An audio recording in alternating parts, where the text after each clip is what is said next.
Bismillahirrahmanirrahim. Alhamdulillahi wassalatu wassalamu ala Rasulillah wa ala alihi wa sahbihi wa man tabi'ahum bi ihsanin ila yaumiddin, amma ba'd. Santri-santri yang ana cintai, kelas 9. Alhamdulillah sekarang kita bertemu lagi di pertemuan ketiga dalam pelajaran atau materi ilmu hadis. Mungkin pelajaran ilmu hadis atau ulumul hadis atau mustalahul hadis itu memang sedikit membutuhkan pemahaman yang luar biasa atau lebih dari pelajaran-pelajaran yang lainnya. Makanya ana sebenarnya berharap sekali dalam pelajaran ilmu hadis atau mustalahul hadis ini kita bisa langsung bertatap muka secara langsung, dan ana akan memberikan contohnya di papan tulis. Tapi qadarullah memang qadarullah masyafa'al, kita tidak bisa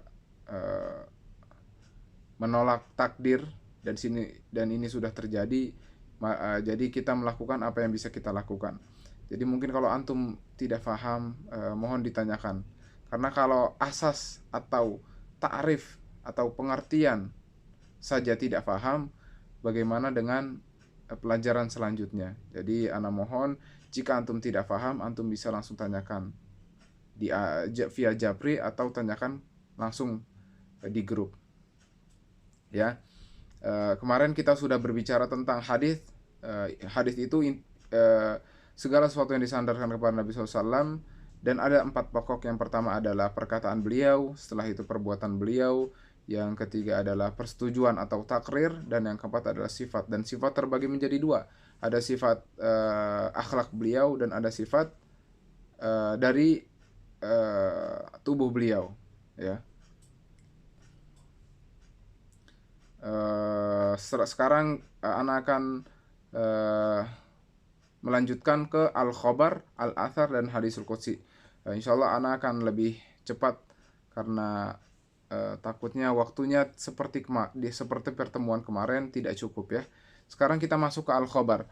Al-khobar di sini dituliskan kata mu'alif bima'na al-hadits fayu'rafu bima sabaqa fi ta'rifil hadits wa qila al-khobar ma udhifa ila nabi sallallahu alaihi wasallam wa ila ghairihi fayakunu a'ammu minal hadits wa ashmal. Jadi kata mu'alif, al-khobar adalah makna hadis yang telah pengertiannya seperti hadis. Jadi al-khobar itu seperti hadis pengertiannya. Apa itu? Ma udhifa ila nabi sallallahu alaihi wasallam min qaulin au fi'alin au takririn au wasfin. Nah, itu sama plek. Jadi khobar itu artinya sama plek dengan hadis.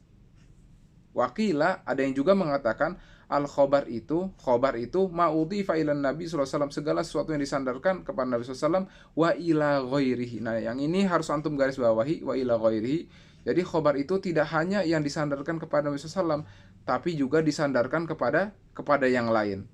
Fayakunu wa'ammu minal hadithi wa asmal. Makanya al-khobar itu lebih umum dan lebih mencakup semuanya, lebih sempurna.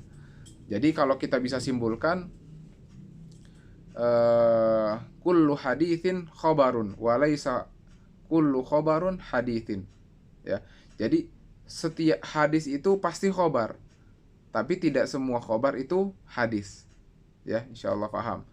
Jadi ingat, khobar itu umum, bisa perkataan Nabi, bisa juga perkataan sahabat, bisa juga perkataan tabi'in. Setelah itu kita yang ketiga, al-athar.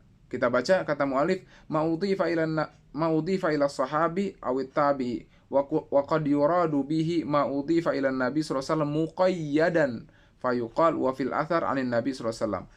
Jadi al-athar segala sesuatu yang disandarkan kepada sahabat. Nah, ya kan, kalau yang khobar dan hadis itu disandarkan kepada siapa? Kepada Nabi SAW kalau hadis. Tapi kalau khobar kepada Nabi dan ila ghairihi, kepada yang lainnya. Tapi kalau al-athar segala sesuatu yang disandarkan kepada sahabat Nabi, dan yang kedua adalah tabi'in, ya. Jadi ana gambarkan, jadi yang hidup dengan Nabi SAW itu sahabat, yang hidup setelah Nabi SAW meninggal adalah tabi'in. Ya, jadi tabi'in adalah orang yang bertemu langsung dengan sahabat. Nanti setelah tabi'in ada namanya atba' tabi'in. Jadi orang yang tidak bisa melihat sahabat akan tetapi bertemu dengan tabi'in. Dan seterusnya atba'ut tabi'in atba'ut tabi'in dan selanjutnya sampai kita sekarang. Nah itu dilanjutkan kata mu'alif wa qad yuradu bihi ma udhifa ila Nabi SAW muqayyadan. Nah, bisa juga di athar ini bisa disandarkan juga kepada Nabi Muhammad SAW muqayyadan, harus terikat. Jadi kalau di athar ini kalau ada perkataan Nabi harus ada yang mengikat. Contohnya di sini kata mu'alif wa fil athar anin Nabi SAW. Wa fi al athar, dalam athar ini dari Nabi Muhammad sallallahu alaihi wasallam. Jadi yang mengikatnya adalah anin Nabi sallallahu alaihi wasallam. Jadi kalau ada contohnya wa fil athar qala kada kada wa kada, nah berarti itu perkataan sahabat atau tabi. Tapi kalau ada yang mengikat contohnya wa fil athar anin Nabi sallallahu alaihi wasallam, berarti maknanya ini perkataan Nabi. Setelah itu, yang keempat, al-haditsil qudsi, ma rawahun Nabi sallallahu alaihi wasallam an rabbih ta'ala wa yusamma aidan al-hadits ar-rabbani wal hadits al-ilahi. Ma rawahu, segala sesuatu yang diriwayatkan oleh Nabi sallallahu alaihi wasallam dari Allah Subhanahu wa taala. Jadi Allah Subhanahu wa taala memberikan wahyu kepada Nabi SAW dan Nabi SAW melafatkannya dengan perkataan beliau. Ya, Ustadz kasih contoh kan satu yang sangat jelas perbedaan antara Al-Quran dan Al-Hadits. Kalau Al-Quran itu memang wahyu dari Allah Subhanahu wa taala, iya benar yang mengucapkan Nabi Muhammad SAW, tapi lafdhon wa ma'nan itu dari Rasulullah SAW. Jadi kalau kata Allah Subhanahu wa taala, contohnya qul huwallahu ahad, lafadznya dari Allah dan maknanya dari Allah. Tapi kalau hadis qudsi tidak, maknanya dari Allah tapi pelafatannya atau kalimat yang dikeluarkan itu bukan dari Allah, tapi perkataan manusia yaitu Nabi Muhammad sallallahu alaihi wasallam. Ya.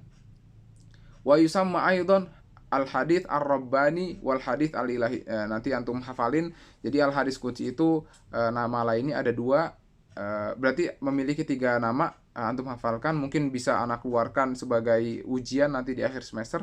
Apa nama lain al-haditsil qudsi? Anak kasih soal begitu, nanti antum jawab al-hadits ar-rabbani wal hadits al-ilahi.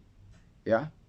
Kita baca bawahnya mithaluhu. Jadi muallif ini memberikan contoh qauluhu sallallahu alaihi wasallam fi ma yarwihi an rabbih ta'ala annahu qala ana 'inda dhanni 'abdi bi. Ya. Jadi dicontohkan qauluhu sallallahu alaihi wasallam bersabda, Nabi SAW bersabda atau mengatakan yang diriwayatkan fi ma yarwihi, yang diriwayatkan dari Rabb-nya Allah Subhanahu wa taala, ana inda dhanni bi, kata Allah sesungguhnya aku bersama prasangka hambanya. Ya, nanti hadisnya itu panjang, yang kita garis bawahi adalah hadis qudsi ini. Jadi yang berbicara adalah Allah, ana inda dhanni abdi bi, kata Allah. Tapi yang diriwayatkan oleh siapa? Oleh Nabi Muhammad sallallahu alaihi wasallam. Kita baca bawahnya wa martabatil haditsil qudsi bainal Qur'an wal haditsin nabawi. Nah, di sini dan kedudukan, martabah adalah kedudukan, dan kedudukan hadits qudsi itu bainal Qur'an wa baina al hadits an-nabawi. Jadi Quran itu jelas. Itu kalau kita baca kita berpahala. Kalau hadis kita baca kita berpahala? Tidak. Ya, kalau Quran kita baca per ayatnya saja kan itu dikali lipatkan 10. Kalau hadis tidak seperti itu ya. Mungkin mendapatkan pahala tapi tidak sespesial Al-Qur'an. Jadi kedudukan hadis qudsi itu bainahuma, di tengah-tengahnya.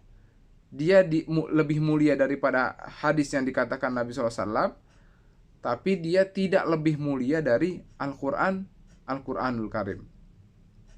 Ya, setelah itu fal Qur'anul Karim yansibu ilallahi ta'ala lafdhan wa ma'nan, tuh kan.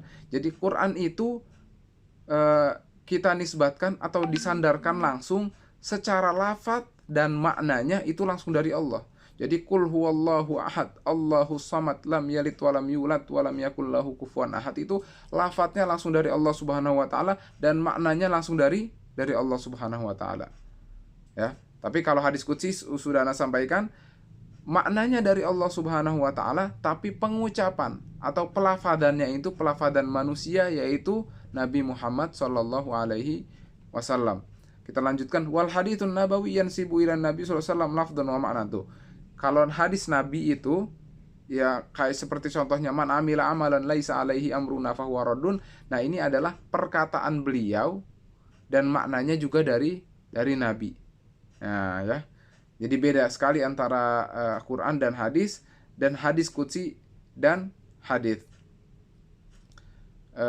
Wal haditsul qudsi yansibu ilallahi ta'ala ma'nan wala lafdhan. Tuh, maknanya dari Allah tapi lafadznya dari Nabi Muhammad SAW. Walidzalik la yata'abbad bitilawatihi lafdhuhu wala yuqra'u fis shalah. Maka dari itu hadis qudsi itu tidak bisa menjadi maksudnya kita tidak bisa beribadah dengan membaca hadis qudsi. Kalau Quran contohnya seperti yang sudah contohkan, kalau kita baca Al-Quran kita niat untuk ibadah, kita dapat pahala. Tapi kalau hadis qudsi tidak. Wala yuqra'u fi shalah, dan hadis qudsi juga tidak bisa kita baca ketika kita sholat. Kalau kita sholat syaratnya apa? Syaratnya membaca surat Al-Fatihah dan membaca surat-surat pendek, atau surat panjang juga afdol gitu kan. Tapi kalau sholat baca hadis qudsi apakah sah ya? Apakah sah? Jelas tidak. Ya, jadi itu juga salah satu perbedaan antara hadis qudsi dan Al-Quran. Walam yahsilu bihi at-tahaddi wala yanqulu bit-tawatur kama naqala Al-Quran bal minhu ma huwa sahihun wa dhaifun wa maudhu.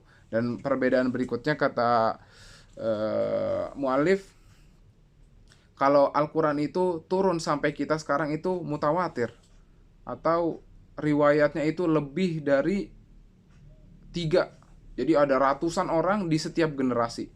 Tapi tidak dengan hadis qudsi. Hadis qudsi itu ada yang dhaif, ada yang maudhu, ada yang sahih. Jadi tergantung rawinya, tergantung siapa yang meriwayatkannya. Kadang-kadang ada hadis qudsi itu yang lemah, kadang-kadang ada yang palsu, kadang-kadang ada yang sahih. Nah, makanya beda sekali antara hadis qudsi dan Quran. Kalau Quran itu udah pasti thabit, pasti qat'i, pasti benar gitu.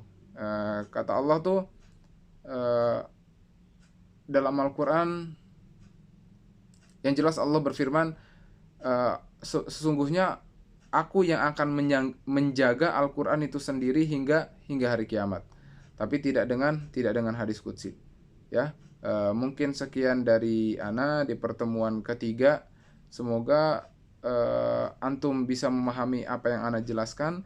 Jika saja antum tidak paham dan tidak mengerti, antum bisa langsung bertanya via Japri atau di grup. Karena ana ulangi sekali lagi, ilmu hadis ini membutuhkan pemahaman yang lebih di antara ilmu-ilmu yang lainnya. Barakallahu. Sebelumnya ana mari kita berdoa kafaratul majlis. Subhanakallahumma wa bihamdika asyhadu an la ilaha illa anta astaghfiruka wa atubu ilaik. Barakallahu fikum wa nafa'allahu bikum ilman. Assalamualaikum warahmatullahi wabarakatuh.